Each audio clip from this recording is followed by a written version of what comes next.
so much for clicking on this video. The purpose of this channel is to educate, inspire, entertain, and hopefully make a contribution to your creativity. Welcome to Art Party Now. I'm John McLane, the artist. I've sold millions of dollars worth of art in my career, so this channel is my attempt to pass on all the secrets of my success to you. So today, we're gonna spend a little more time on line quality and how to keep our colors brilliant and bright by drawing one of my all-time favorite animated characters. So much so that this has actually been my daughter's nickname since she was born. The mystery-solving mutt, who's full of heroic courage, while somehow still being afraid of his own shadow. Loves snacks, got a best friend named Shaggy. That's right, I'm talking about Scooby-Doo. So if you want to learn to draw, if you're entertained or inspired by watching artists create, or if you simply love art, you are definitely in the right place. So let's start the party. All right, so as you can see, I've got Scooby-Doo all sketched out in brown pencils on 18 by 24 inch eggshell white paper. I've got my supersized Sharpie for the outlines, fine point Sharpie for the details. Got my blotter paper underneath to keep the Sharpies from bleeding through on the next page. So if you want to draw along with me, right now would be the perfect time to get out your materials and get set up. Or if you just want to grab some popcorn, put your feet up on the couch and enjoy the party that way, that's totally cool too. So let's rock and roll. Okay, so we're gonna start by drawing Scooby's nose, which is just a circle that comes to a point at the bottom. Then we're gonna draw two circles right on top of the nose for the eyes. And then two little lines flaring out from the bottom of the eyes. Then we're gonna use the fine point Sharpie to draw two circles towards the center of the irises to get Scooby's cross-eyed stare, and two smaller circles for the highlights in the eyes, and an oval shape for the highlight on the nose. Then we're gonna switch back to the supersized Sharpie and draw two eyebrows above the eyes, with a line connecting them in the middle. And then we draw a line straight down from the bottom of Scooby's nose that flares out to both sides like an upside down Y. Once we have that shape, we draw two lines curving up on the right and left for the front side of Scooby's muzzle, and then two more little lines on top of that to complete his goofy smile. Then we're gonna start from the inside edge of the left eyebrow and draw a small line going up and out, and then a pear shape for the ear, a vertical slit for the fold in the ear, and then connect the bottom of the ear to the left side of Scooby's muzzle, and the same exact mirror shapes on the right side. Next, we're gonna do a little U shape with a line down the middle for Scooby's tongue, and then a larger U shape underneath for the bottom of Scooby's lip, and a little line on the left for the fold in his neck. Add a few tiny circles with the fine point Sharpie to the front of his muzzle, and a few more to the front of his chin, and a couple of whiskers on one side to keep it asymmetrical.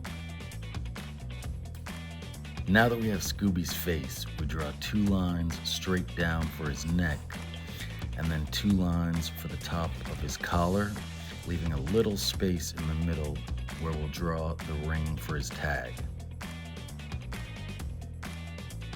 After we do two curving lines in the center for the tag ring, we draw two more lines to define the top edge of the collar, and two little lines going straight down on the edges of the collar, and then connect the bottom edge of those lines back to the tag ring.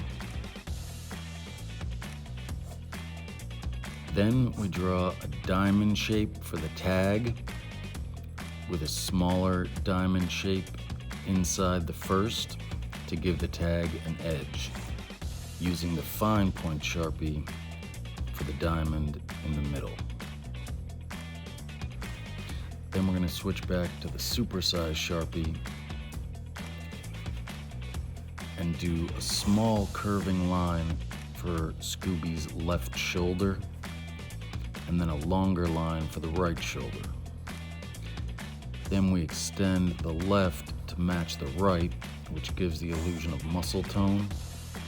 And then we do two curving lines from Scooby's armpits that meet at the bottom of his belly with a little patch of fur. Then we do a big backwards S shape on the left side to complete Scooby's tail. And then we do two semicircles on each side of his body to create Scooby's signature spots. Then we draw two lines coming down from the center of Scooby's belly that make an arrow shape at the bottom for the inside of Scooby's legs. And then we draw two lines angled inward from the side of his body for the outside of the legs. Then we draw a curving line from the tip of the arrow shape to create Scooby's big toe, a line connecting the ankle to toe number 2, and two more little looping lines for the third and fourth toes. And then we reverse the exact same shapes to complete the right foot.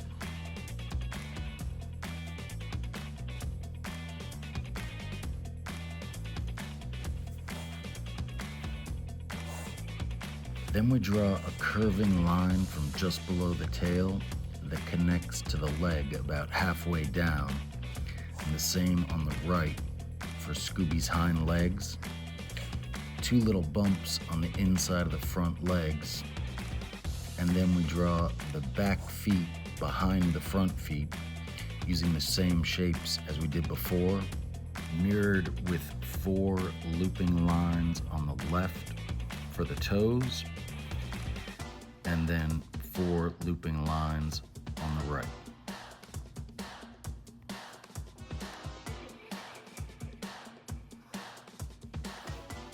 Then we're going to do a vertical Z shape in the middle of Scooby's chest to symbolize his fur. And then finally, we're going to use the fine point Sharpie to draw a stylized SD on the front of our diamond-shaped tag so everyone knows that it's Scooby-Doo. All right, so there we have it, our simple outline of Scooby-Doo. So I'm gonna go back and darken these lines in a little bit. So make sure you stick around because this is where the magic happens. In the beginning of this episode, when I said we were gonna work on line quality, this is what I meant. In drawing, line quality could also be called line weight, which specifically refers to the thickness or thinness of a line. So certain lines might become thicker in areas where the object itself is thicker or has more weight. Or lines might become thicker to help indicate a light source, where lines in areas of shadow are thicker than lines in areas of light. All right, so there's our finished Sharpie drawing of Scooby-Doo. So if you've been drawing along with me, right now would be the perfect time to smooth out your lines, make everything just how you want it, because the only thing left to do is color this thing in. But if you're the person with your feet up on the couch with your bowl of popcorn, make sure you don't go anywhere because this is where the fun begins. I also mentioned we were going to work on keeping our colors bright. So the technique I've used for years whenever I'm working with markers is to color the inside edges of my Sharpie lines first before coloring the rest of the drawing. This masks the edges of the black lines with color so that the outlines don't bleed into the rest of the drawing, as you'll see when we get to the next step. All right, so that's about all I'm gonna color in on Scooby-Doo for right now, because as always, I'm gonna see if my 3-year-old daughter May wants to finish coloring this in with me and finish the party with a bang. So now we're heading into uncharted waters. So stick around, because at this point, anything could happen.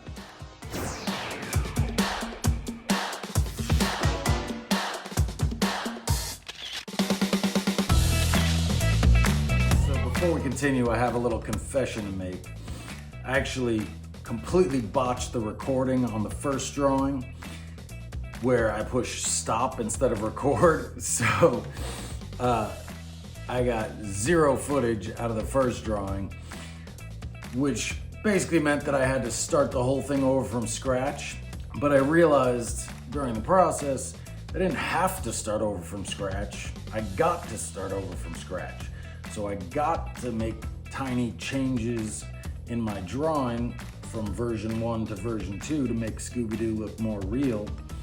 And I got to let Maymay have free reign on coloring the first one however she wants.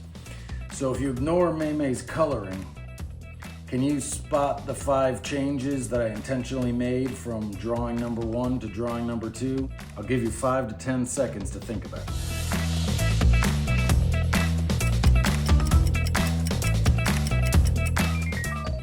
I moved the highlight on the nose, changed the fur pattern on the chest, added a scruffy piece of fur to the bottom of the belly, made the base of the tail a little thinner, and made the left knee a little bit more angular. Alright, so now that I've made my confession and my conscience is clean, this is where the magic happens. It's time to bring Scooby-Doo to life. So since our highlights on the eyes and on the nose are in the top right here, that means our light source is coming down like this. So I'm gonna use a pencil just to add a few lines to define where my shadows are gonna be so that I can start coloring in the highlights and the shadows and watch this jump off the page.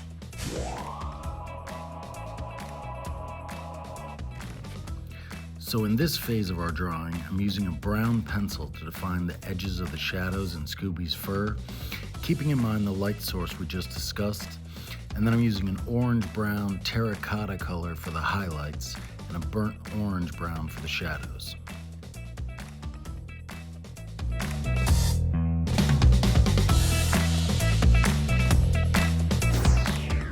Okay, so I'm loving my color selection so far with Scooby's face. So now I'm gonna finish coloring in the rest of the body.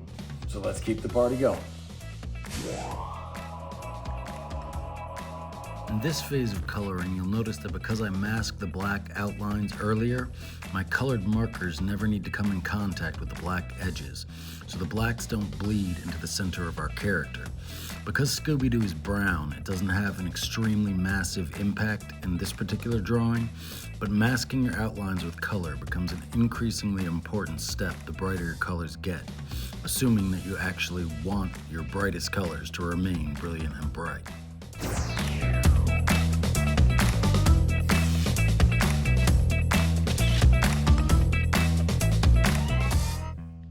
All right, so I'm really loving how these colors are working out with Scooby.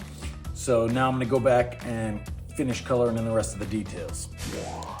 At this stage of our drawing, I'm using the same light and dark brown markers as before, except this time I switched to the fine point tip so that I can blend the edges of the two browns together with thin hatching lines that will increase the illusion of Scooby's fur while decreasing the contrast between the light and dark browns so that the viewer's attention is drawn to Scooby's expression.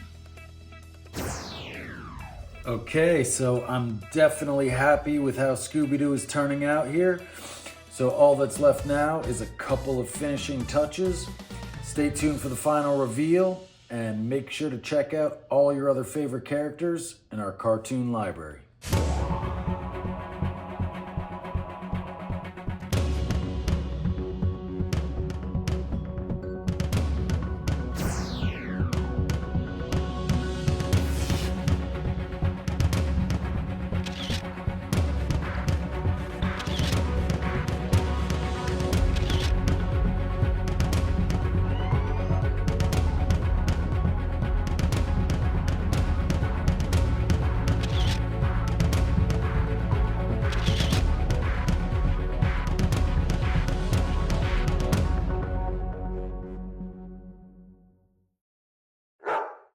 Thank you so much for joining us at the art party today. If you had fun or learned anything, please consider liking, sharing, and subscribing to our channel. Drop us a comment if you have any requests for future episodes, and click this link to keep the party going.